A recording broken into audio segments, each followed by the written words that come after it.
শরীরে না লাগে। এখন যদি এই ডাল ভেঙে যায়, এই ডাল ভেঙে গেলে তো অবশ্যই অপর দিক দিয়ে আঘাত আমার শরীরে লাগবে। ঠিক তদ্রুপ রোজা হইল একটা ডাল, আপনাকে জাহান্নামের আগুন থেকে বাঁচানোর জন্য একটা ডাল হিসাবে ব্যবহার হবে। কিন্তু আপনি যদি মিথ্যা কথা বলে, আপনি যদি গীবত শিকায়ত করে আপনি আপনার এই ডালকে ভেঙে দেন, তাহলে তো এই রোজা আপনাকে জাহান্নাম থেকে মুক্তি দিতে পারবে না।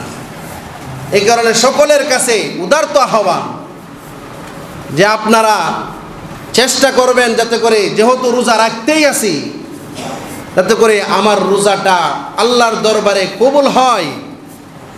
যে মাসকে আল্লাহ সুবহানাহু ওয়া তাআলা আমাদের জন্য দিয়েছেন আমাদের গুনাহ মাফের উসিলা স্বরূপ।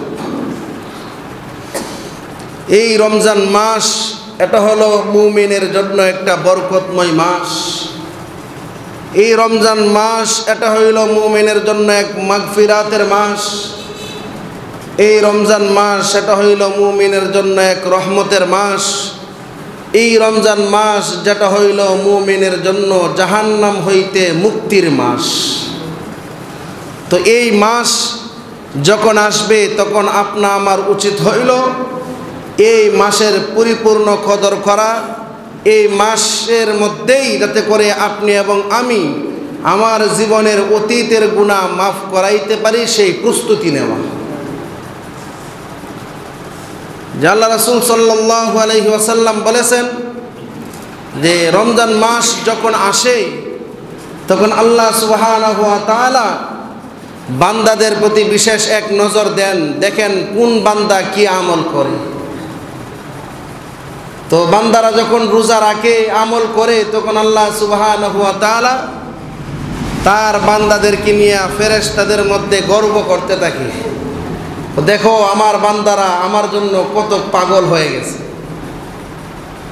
এই কারণেই মুহতারাম হাজিরিন, এই রমজান মাস হইল একটা পুণ্য অর্জনের, সওয়াব অর্জনের একটা প্রতিযোগিতামূলক মাস। তো এই মাসের মধ্যে যাতে করে আমরা আমলের প্রতিযোগিতা করতে পারি, কোরআন তেলাওয়াতের প্রতিযোগিতা করতে পারি, নামাজের প্রতিযোগিতা করতে পারি, সেই চেষ্টা করব ইনশাআল্লাহ। তো মুহতারাম হাজিরিন, এই রমজান মাস যেটা আমাদের সামনে আসতেছে, যদি এই মাসের মধ্যে আপনি এবং আমি আমাদের জীবনের গুনাহ মাফ না করাইতে পারি, আল্লাহকে খুশি না করাইতে পারি, তাহলে আমার মতো হতভাগা আল্লাহর জমিনে আর কেউ না। একবার রাসূলুল্লাহ সাল্লাল্লাহু আলাইহি ওয়াসাল্লাম মিম্বরের মাঝে উঠে আল্লাহর রাসূল সাহাবীদেরকে আদেশ করলেন, হে সাহাবারা, তোমরা আমার কাছে আসো। তো যখন আল্লাহর হাবিব সাল্লাল্লাহু আলাইহি ওয়াসাল্লাম বললেন যে তোমরা আমার কাছে আসো, তখন সাহাবারা রাসূল সাল্লাল্লাহু আলাইহি ওয়াসাল্লামের কাছে আসার পর বসলেন। তো এক সাহাবী বলেন যে আল্লাহর হাবিব সাল্লাল্লাহু আলাইহি ওয়াসাল্লাম যখন প্রথম সিঁড়িতে উঠলেন, মিম্বরের প্রথম সিঁড়িতে উঠলেন, তখন আল্লাহর রাসূল আমিন বললেন। যখন দ্বিতীয় সিঁড়িতে উঠলেন তখনও আমিন বললেন। যখন তৃতীয় সিঁড়িতে উঠলেন তখনও আমিন বললেন। যখন আমিন বললেন, এমন ঘটনা তো পূর্বে আর হয় নাই। তো সাহাবারা সবাই আশ্চর্য হয়ে গেছে।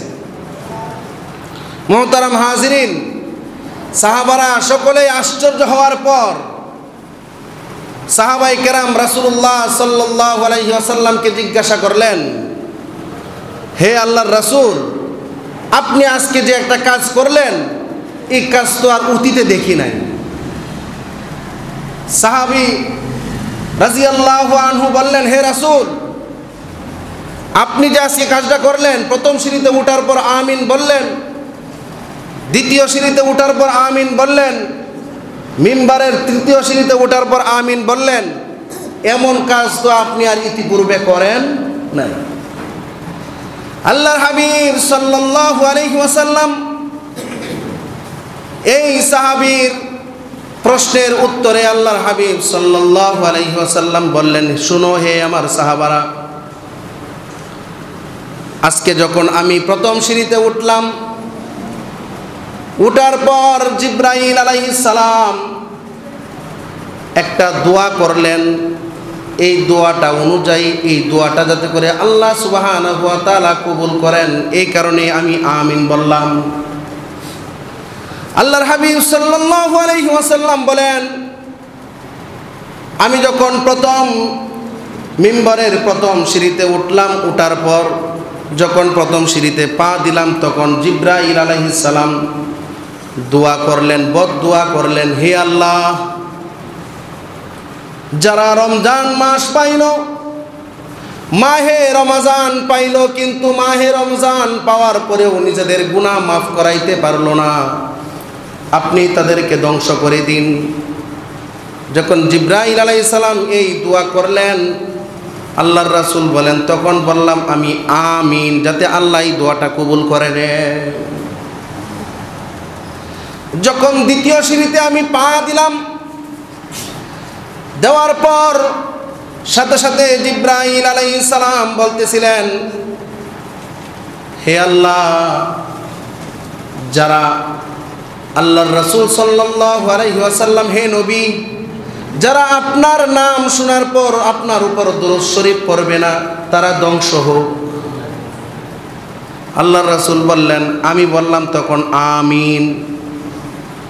যখন আমি তৃতীয় সিঁড়িতে পা রাখলাম, জিবরাইল আলাইহিস সালাম সঙ্গে সঙ্গে বললেন, হে রাসূল, যারা পিতা মাতাকে পাইল, পাওয়ার পর পিতা মাতার খেদমত কইরা জান্নাত অর্জন করতে পারলো না, তারা ধ্বংস হোক। আল্লাহর রাসূল বলেন, তখন সঙ্গে সঙ্গে আমি বললাম আমিন। এই তিন সিঁড়িতে উঠার তিন আমিনের কি দিয়েছেন? উত্তর দিয়েছেন। প্রথম সিঁড়িতে যখন আল্লাহর রাসূল পা দিলেন, পা রাখলেন, তখন হযরত জিবরাইল আলাইহিস সালাম বললেন, হে রাসূল, যারা রমজান মাস পাইল, পাওয়ার পরে নিজের জীবনের গুনাহ মাফ করাইতে পারলো না, তারাও ধ্বংস হোক। যে মূল বিষয়টা, যে রমজান মাস পাওয়ার পরে যদি আপনি এবং আমি নিজের জীবনের গুনাহ মাফ না করাইতে পারি, স্বয়ং জিবরাইল আলাইহিস সালাম ফেরেশতা, কেমন ফেরেশতা? নৈকট্যশীল একজন ফেরেশতা। তো স্বয়ং জিবরাইল আলাইহিস সালামও বদদুয়া করেছেন, সাথে সাথে আবার পেয়ারে হাবিব সাল্লাল্লাহু আলাইহি ওয়াসাল্লামও আমিন বলছেন, মানে এই দোয়া নিশ্চিত কবুল। যে আমি এবং আপনি যদি রমজান মাস পায়া যদি নিজের জীবনের গুনাহ মাফ না করাইতে পারি, তাহলে আপনা আমার ভবিষ্যৎ ভালো না, আপনা আমার মতো হতভাগা আল্লাহর জমিনে আর কেউ।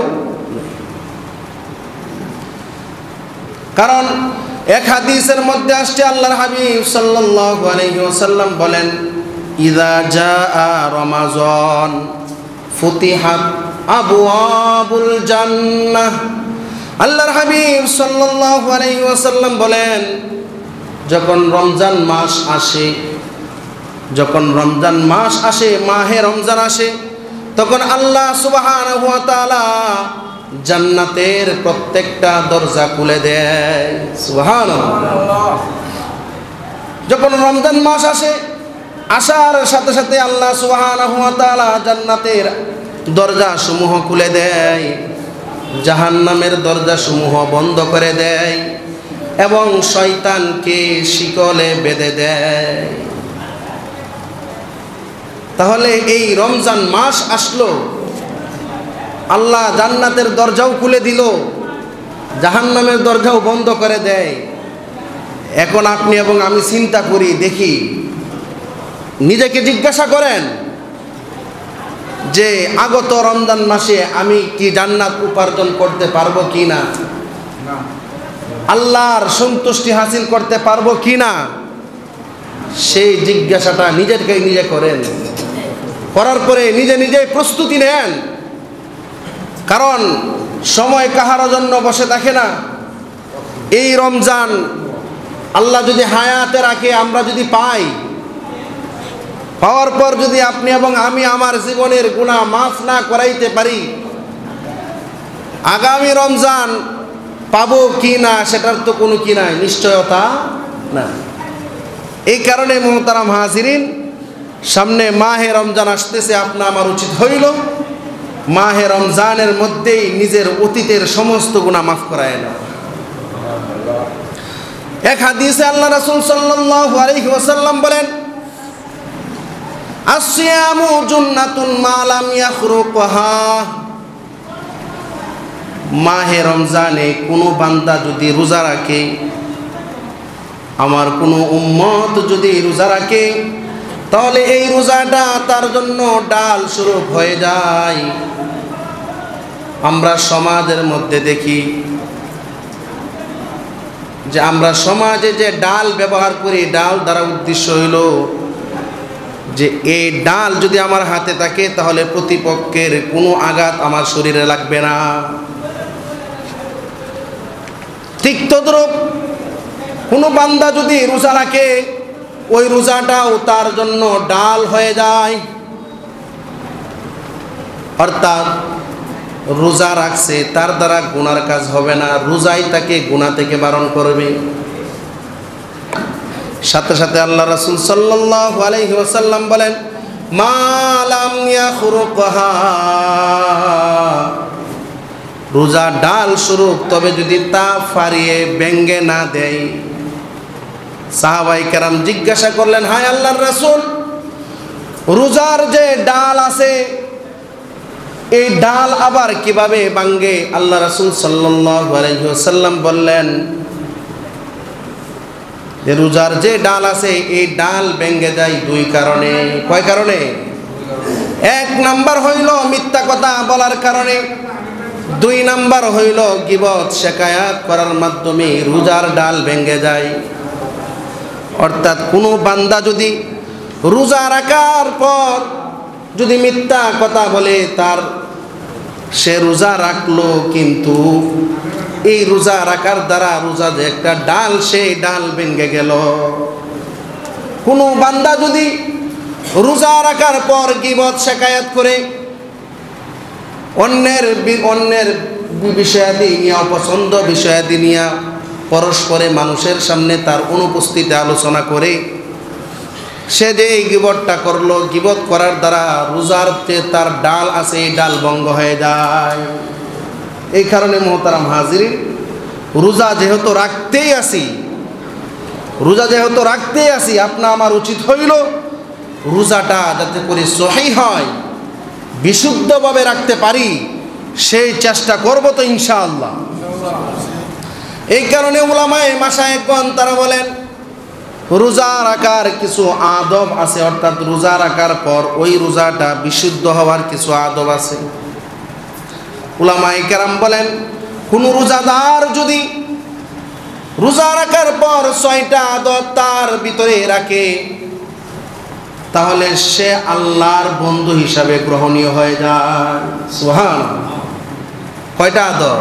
6টা।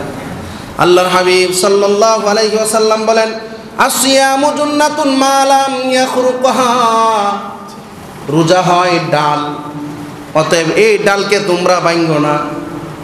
আর ভেঙে যায় কিসের মাধ্যমে? এক নাম্বার হইল মিথ্যা কথা বলার মাধ্যমে, আর দুই নাম্বার হইল গীবত শিকায়াত করার মাধ্যমে। এই কারণে মাশায়েখগণ তারা বলেছেন, রোজাটা বিশুদ্ধ হওয়ার জন্য, আল্লাহর দরবারে গ্রহণীয় হওয়ার জন্য এই রোজাদারের জন্য 6টা আদব রয়েছে। কয়টা আদব? 6টা। এক নাম্বার, জবানের হেফাজত করতে হবে। কোনো রোজাদার ব্যক্তি যদি জবানের হেফাজত করে, তাহলে তার তো রোজাটা আল্লাহ সুবহানাহু ওয়া তাআলার কাছে গ্রহণীয় হবে। জবানের হেফাজত। এখন দেখা যায় আমাদের সমাজে রোজা রাখার পরেও গীবত শিকায়াত করি না? কত মিথ্যা কথা বলি। আল্লাহর হাবিব সাল্লাল্লাহু আলাইহি ওয়াসাল্লামের জামানায় 2 জন মহিলা রোজা রাখছিল। রাখার পর তারা পরস্পরে যখন রোজা রাখছিল, রোজা রাখার পরে তাদের এমন ক্ষুধা লাগছে যে ক্ষুধা লাগার কারণে তাদের অবস্থা পরিবর্তন হয়ে গেছে। এমন পরিবর্তন হয়েছে যে তাদের জীবন এখন যায়, তাদের জীবন এখন চলে যাইতেছে। রোজা রাখার পরে দুই মহিলা, তাদের জীবন এখন চলে যাইতেছে, এমন এক অবস্থা। সাহাবায়ে কেরাম রাসূলুল্লাহ সাল্লাল্লাহু আলাইহি ওয়াসাল্লামের নিকট গিয়া অভিযোগ করলেন, হায় আল্লাহর রাসূল, ওই দুই মহিলা তারা রোজা রাখছে, কিন্তু রোজা রাখার পর এখন তাদের অবস্থা এমনটা হয়েছে যে ক্ষুধার জ্বালা তাদের আর সহ্য হইতেছে না, তারা এখন তাদের প্রাণ নাশ ঘটবে, অর্থাৎ জীবন চলে যাবে। আল্লাহর হাবিব সাল্লাল্লাহু আলাইহি ওয়াসাল্লাম বললেন, এই সাহাবারা, একটা পাত্র নিয়ে তাদের কাছে যাও, গিয়া তাদেরকে বলো তারা যেন সেই পাত্রের মধ্যে বমি করে। সাহাবায়ে আজমাইন তারা একটা পাত্র নিয়ে ওই দুই মহিলার কাছে গেলেন, গিয়া বললেন, তোমরা এখানে বমি করো। অতঃপর মহিলারা যখন ওই পাত্রটার মহিলাদের সামনে নিলেন, নেওয়ার পর মহিলাদের সঙ্গে সঙ্গে বমি চলে আসছে। ওই বমির মধ্য দিয়া গোশতের টুকরা আর তাজা রক্ত বাহির হয়েছে। গোশতের টুকরা আর তাজা রক্ত বাহির হয়েছে। আল্লাহ রাসূল সাল্লাল্লাহু আলাইহি ওয়াসাল্লামের নিকট আয়েশা এই বিষয়টা বললেন। তখন আল্লাহর হাবিব সাল্লাল্লাহু আলাইহি ওয়াসাল্লাম বললেন, হে সাহাবারা শুনো, এই দুই মহিলা তারা রোজাদার, কিন্তু রোজা রাখা অবস্থায় তারা অন্যের গীবত করছিল, আর এই গীবত করার কারণেই তাদের বমি দিয়া অন্য কোনো কিছু আসে নাই, শুধু আসছে গোশতের টুকরা তাজা রক্ত। এই কারণে মোহতারাম হাজিরিন, রোজা রাখলে জবানের হেফাজত করতে হবে। কিসের হেফাজত? জবানের। জবান দ্বারা মিথ্যা কথা বলবো না, কাউকে গালি দিব না। আপনি রোজাদার, কিতাবের মধ্যে আসছে আপনি রোজাদার। যদি আপনাকে একটা কেউ গালি দিয়ে দেয়, আপনি বলবেন, ভাই আমি রোজাদার। আপনি এর প্রতি উত্তরে গালি দিবেন না। আপনার সাথে কেউ যদি ঝগড়া করতে আসে, আপনি বলবেন, ভাই আমি রোজাদার। কারণ আপনার রোজাকে আপনার হেফাজত করতে হবে, আপনার রোজাকে আপনার হেফাজত করতে হবে। এক ব্যক্তি আয়েশা যদি আপনাকে গালি দিয়ে দেয় আর আপনিও যদি গালি দিয়ে দেন, তাহলে তো আপনি আপনার রোজার হেফাজতকারী হলেন না। সারাদিন রোজা রাখলেন, কিন্তু এই রোজা তো আল্লাহর দরবারে কি হবে না, কবুল হবে। এই কারণে উলামায়ে কেরাম বলেন, রোজা আল্লাহ সুবহানাহু ওয়া তাআলার নিকট কবুলিয়ত হওয়ার জন্য, বিশুদ্ধ হওয়ার জন্য ৬টা আদব রয়েছে। ১ নাম্বার হইল জবানের হেফাজত। এই জবান দ্বারা মিথ্যা কথা বলা যাবে না, এই জবান দ্বারা গীবত শিকায়েত করা যাবে না। এক হাদিসের মধ্যে আসছে, আল্লাহ রাসূল সাল্লাল্লাহু আলাইহি ওয়াসাল্লাম দুই ব্যক্তির কবরের পাশ দিয়ে যাইতেছিলেন। তখন আল্লাহর হাবিব সাল্লাল্লাহু আলাইহি ওয়াসাল্লাম বললেন যে এই দুই ব্যক্তির কবরে শাস্তি হইতেছে। এই দুই ব্যক্তির কবরে শাস্তি হইতেছে কেন? আল্লাহর হাবিব সাল্লাল্লাহু আলাইহি ওয়াসাল্লাম বললেন, এর কারণ হইল, প্রথম এক ব্যক্তি যে সর্বদাই মানুষের গীবত করত, মানুষের গীবত করত। গীবত বুঝেন? এক সাহাবী আল্লাহর রাসূলকে বললেন, হায় আল্লাহর রাসূল, কেউ যদি কাহারও একটা অপছন্দনীয় বিষয় তার অনুপস্থিতিতে অন্য কাহারও নিকট আলোচনা করে, তাহলে তো সেটাই তো গীবত। আল্লাহ রাসূল বললেন সেটাই গীবত। সাহাবী বললেন, হে রাসূল, যদি এটা সত্যিই হয়ে থাকে? আল্লাহ রাসূল বললেন, হ্যাঁ, এটা যদি সত্যিও হয় তারপরে এটা গীবত। আর যদি তুমি মিথ্যা অন্যর কাছে একটা কথা বলে থাকো অপরের বিষয়ে, আর যদি সেটা সত্যি না হয়, তাহলে তো এটা গীবত নয়, এটা হয়ে যায় অপবাদ। এটা কি হয়ে যায়? অপবাদ। তো এই গীবত। তো আল্লাহর হাবিব সাল্লাল্লাহু আলাইহি ওয়াসাল্লাম দুই ব্যক্তির কবরের পাশ দিয়ে যাইতেছিলেন। আল্লাহর হাবিব সাল্লাল্লাহু আলাইহি ওয়াসাল্লাম বললেন, এই দুই কবরে আযাব হইতেছে। কারণ হইল, এর এক ব্যক্তি যে সর্বদাই গীবত করত আর এক ব্যক্তি যে প্রস্রাব থেকে নিজেকে, প্রস্রাবের বিভিন্ন অপবিত্রতা থেকে নিজেকে হেফাজত করত না। এই দুই কারণে এই দুই ব্যক্তির কবরে আযাব হইতেছে। এই কারণে মুহতারাম হাজিরিন, আমি এবং আপনি যদি রোজা রাখি তাহলে আপনার এবং আমার দায়িত্ব হইল আমার রোজাটা যাতে করে আল্লাহ সুবহানাহু ওয়া তাআলার নিকট কবুল হয়। এর প্রথম নাম্বার কারণ হইল জবানের হেফাজত করতে হবে। কিসের? জবানের। দুই নাম্বার কারণ হইল চোখের হেফাজত করতে হবে। চোখ দ্বারা আল্লাহ সুবহানাহু ওয়া তাআলা যে সমস্ত জিনিস নিষেধ করেছেন এইগুলা রোজা রাখা অবস্থায় চোখ দ্বারা দেখা যাবে না। ওয়া আইনুন গাদ্দাত আন মাহারিমিল্লাহ, ওই চক্ষুওয়ালা ব্যক্তিকে জাহান্নামের আগুন স্পর্শ করবে না। যে চক্ষু আল্লাহ সুবহানাহু ওয়া তাআলার নিষেধাজ্ঞা জিনিসের প্রতি দৃষ্টি দেওয়া থেকে বিরত রাখে, ওই চক্ষুকে আল্লাহর জাহান্নামের আগুন কখনো স্পর্শ করবে না। মুহতারাম হাজিরিন, রোজাদারের দুই নাম্বার আদব হইল, এক নাম্বার হইল জবানের হেফাজত করতে হবে, দুই নাম্বার আদব হইল দৃষ্টির হেফাজত করতে হবে। চোখ দ্বারা আমি রোজা রাখলাম, রোজা রাইকা সময় কাটে না, অনেক সময় দেখা যায় সময় কাটে না, তো মোবাইলটা একটু দেখি, এটা কি চোখের হেফাজত হইতেছে? এটা চোখের হেফাজত? আমাদের সমাজে দেখা যায় রোজা রাইকা সময় কাটে না, টিভির ঘরে গিয়া বৈশা টিভি দেখতে থাকে না, এটা তো রোজা আল্লাহর দরবারে কবুল হবে না। আপনি রোজা রাখতেছেন কিন্তু আপনার রোজাটা যদি আল্লাহর দরবারে কবুল না হয় তাহলে তো আপনি অনর্থক অনাহারে সারাদিন কাটাইলেন। তাহলে দুই নাম্বার কারণ হইল দৃষ্টির হেফাজত করতে হবে, এটা হলো দুই নাম্বার কারণ। তিন নাম্বার কারণ হইল মুহতারাম হাজিরিন, আপনা আমার সকলের উচিত হইল আমার পুরা বডিটাকে যাতে আমি হেফাজত করতে পারি। আপনা আমার পুরা বডিকে হেফাজত করতে হবে রোজা রাখা অবস্থায়। রোজা রাখা অবস্থায় আপনা আমার পুরা বডিকে হেফাজত করতে হবে। হাত দ্বারা কাউকে কষ্ট দেওয়া যাবে না, পা দ্বারা হাইটা গুনার কাজের দিকে যাওয়া যাবে না। যদি এভাবে হেফাজত কইরা সারাটা দিন অনাহারে তাইকা রোজা রাখতে পারি, অবশ্যই সেই রোজাটা আল্লাহর দরবারে কবুল হবে। তাহলে এক নাম্বার হইল জবানের হেফাজত, দুই নাম্বার হইল দৃষ্টির হেফাজত, আপনা আমার চোখের হেফাজত করতে হবে, পুরা বডির হেফাজত করতে হবে। এবং আর একটা আদব হইল, ওলামায়ে কেরাম বলেন আর একটা আদব হইল ইফতার এবং সেহরি খাইতে হবে হালাল মাল দ্বারা। আপনি হারাম মাল দ্বারা ইফতার খাইলেন, সেহরি খাইলেন, সারাদিন রোজা থাকলেন, এটা অনাহার ছাড়া আর কোনো কিছু নয়, এটা আপনার কি হবে না? রোজা হবে না, আল্লাহর দরবারে কবুল হবে না।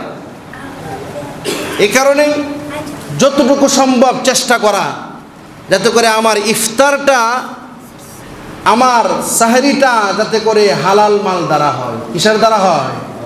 হালাল মাল দ্বারা। হারাম মাল খায়া যদি আপনি সারা দিন রোজা রাখেন, সারা দিন নয় সারা বৎসর রোজা রাখলেও সেই রোজা আল্লাহর দরবারে কি হবে না? কবুল হবে না। এরপর আর একটা কারণ হইল যে আপনি রোজা রাখলেন, রোজা রাখার পর আপনার ভিতরে এই আল্লাহর ভয়টুকু থাকতে হবে, হাইরে আমার রোজাটা আল্লাহ কবুল করবে কি না, এই ভয়টুকু রাখতে হবে। যদি এই ভয়টুকু রাখেন আর এভাবে রোজার আদবগুলা রক্ষা কইরা আপনি রোজা রাখেন, অবশ্যই আপনার রোজাটা আল্লাহর দরবারে কবুল হবে। আর যদি আপনি রোজা রাখার পরে মিথ্যা কথাও বললেন, গীবত শেখায়তও করলেন, চোখের দ্বারাও জিনা করলেন, জবানের দ্বারাও জিনা করলেন, নিজের বডিকেও হেফাজত করতে পারলেন না, হারাম মাল খায়া রোজা রাখলেন, আল্লাহর ভয়ও ভিতরে নিলেন না, আপনি সারা বছর রোজা রাখলেও সেই রোজা আল্লাহর দরবারে কি হবে না, কবুল হবে। কারণ আল্লাহর হাবিব সাল্লাল্লাহু আলাইহি ওয়াসাল্লাম বলেন, আসিয়ামু জুন্নাতুন, রোজা হইল একটা ডাল, যে ডাল আপনাকে বিভিন্ন ধরনের মুসিবত থেকে হেফাজত করবে, আল্লাহর আযাব থেকে তোমাকে হেফাজত করবে, জাহান্নাম থেকে তোমাকে হেফাজত করবে, তোমাকে রক্ষা করবে। মা লাম ইয়াখরুকহা, যদি সেই ডাল ভেঙে না যায়, যদি সেই ডাল ভেঙে না যায়। আমাদের সমাজে আমরা ডাল ব্যবহার করি অনেক সময় নিজেকে আত্মরক্ষা করার জন্য, যাতে করে অপরের আঘাত আমার এই আদব সমূহ রক্ষা কইরা যাতে করে রোজাটা রাখতে পারি, সেই চেষ্টা করবেন তো ইনশাআল্লাহ। জবানের হেফাজত করবেন ইনশাআল্লাহ। রোজা রাখা অবস্থায় জবান দ্বারা মিথ্যা কথা বলা যাবে না, অপরের গীবত শিকায়েত করা যাবে না। আমাদের সমাজে এটা বেশি হয় যে রোজা রাখছে, খাবার টাবারের প্রয়োজন নাই, 2-3 জন মিলে বৈশাখ অপরের গীবত শিকায়েত করতে থাকে। না, আপনি তো রোজাটা রাখতেছেন, সারাদিন অনাহারে থাকতেছেন, খাইতেও তো পারতেছেন না, তাহলে আপনি এটা বুঝেন না কেন যে আমি গীবত শিকায়েত করে আমার রোজাটা ভাঙবো? এটা হতে পারে। আরেকটা হইল, বিশেষ করে আমাদের সমাজে যেটা হয়, দৃষ্টির হেফাজত, চোখের হেফাজত। আমাদের সমাজে রমজান মাস আসলে আলহামদুলিল্লাহ কিছু কিছু এলাকায় এটা দেখা যায় যে রমজান মাস আসলে কোথাও কোনো টিভি, কোথাও কোনো সিডি চলতে পারে না। কারণ তার এই টিভি চলার কারণে দেখা যায় 10 জন রোজা রাইখা আইসা বসার ফলে দেখা যায় তার চোখের দ্বারা কি হয়ে যায়, গুনার কাজটা হয়ে যায়। এই কারণে আমি সকলকে উদারতভাবে আহ্বান জানাবো, রমজান মাস এটা হলো সব অর্জনের একটা মাস, পুণ্য অর্জনের একটা মাস, যে আল্লাহ রাসূল সাল্লাল্লাহু আলাইহি ওয়াসাল্লাম এমনকি জিবরাইল আলাইহিস সালামও বদদুয়া দিয়েছেন, আল্লাহর রাসূলও সাথে সাথে আমিন বলেছেন। সেটা কি, যে আল্লাহ রাসূল বলেন, জিবরাইল আলাইহিস সালাম আমার নিকট আয়েশা বলতেছেন, হে রাসূল, যে ব্যক্তি রমজান মাস পাওয়ার পরে নিজের গুনাহ মাফ করাইতে পারলো না, সে ধ্বংস হোক। রাসূলও সাথে সাথে আমিন বলেছেন। মুহতারাম হাজিরিন, বুঝে থাকলে বলুন, ফেরেশতা বদদুয়া করেছেন। কেমন ফেরেশতা? যে নৈকট্য প্রাপ্তশীল ফেরেশতা জিবরাইল আলাইহিস সালাম। আবার তার এই দোয়াটা কবুল হওয়ার জন্য পিয়ারে হাবিবও কি বলেছেন, আমিন বলেছেন। তাহলে এই দোয়া যে কবুল হবে না, আল্লাহর কাছে কোনো সন্দেহ আছে? নাই। এই কারণে মুহতারাম হাজিরিন, রমজান মাস আসতেছে, সবার চেষ্টা করতে হবে যাতে করে এই রমজানে নিজেদের জীবনের অতীতের জীবনের সমস্ত গুনাহ যাতে করে মাফ করাইতে পারি, সেই চেষ্টা করবেন তো ইনশাআল্লাহ। এই কারণেই সকলের কাছে উদারতভাবে আহ্বান থাকবে যে চোখের হেফাজত করবেন। আইনুন গাদ্দাত আন মাহারিমিল্লাহ, যে আল্লাহ সুবহানাহু ওয়া তাআলা যে সমস্ত জিনিস নিষেধ করেছেন, যে কোনো বেগানা কোনো নারীর দিকে দৃষ্টি দেওয়া যাবে না। হ্যাঁ, আমরা রোজা রাখা অবস্থায় সেটাও করব যে আমরা কাহারো দিকে, বেগানা নারীর দিকে কি দিব না, ইচ্ছাকৃতভাবে কোনো দৃষ্টি দিব না। এরপরে হইল যে আমি এবং আপনি চেষ্টা করব যাতে করে রোজা রাখা অবস্থায় টিভি অথবা মোবাইলে অথবা সিডির মধ্যে যাতে করে অশ্লীল বেহায়াপনা না দেখি, সেই চেষ্টা করব তো ইনশাআল্লাহ। রোজাটা রাখবো, রোজাটা যাতে করে আল্লাহর দরবারে কবুল হয়। সারাটা দিন আপনি এবং আমি অনাহারে থাকবো, আর এটা যদি আপনি এবং আমার অল্প কিছু বদ আমলের কারণে নষ্ট হয়ে যায়, আল্লাহর দরবারে কবুল না হয়, তাহলে এটা তো বিফলে গেল। এই কারণে ইস্তাফতি নাফসাক, নিজেকে নিজের কাছেই জিজ্ঞাসা করে ফতুয়া নেন যে আমি সারাদিন রোজা রাখলাম, রোজা কবুল না হইলে এটা অনর্থক হইতেছে, অতএব আমার রোজাটা, আমার এই দিনটা যাতে করে অনর্থক না যায়, এই কারণে রোজার যে আদবগুলা আমি বলেছি, সেই আদবগুলা রক্ষা করব তো ইনশাআল্লাহ। 1 নম্বরে জবানের হিফাজত, দৃষ্টির হিফাজত, পূর্ণ বডির হিফাজত, এবং সেহরি এবং ইফতার করব হালাল মাল দ্বারা, পাশাপাশি আল্লাহ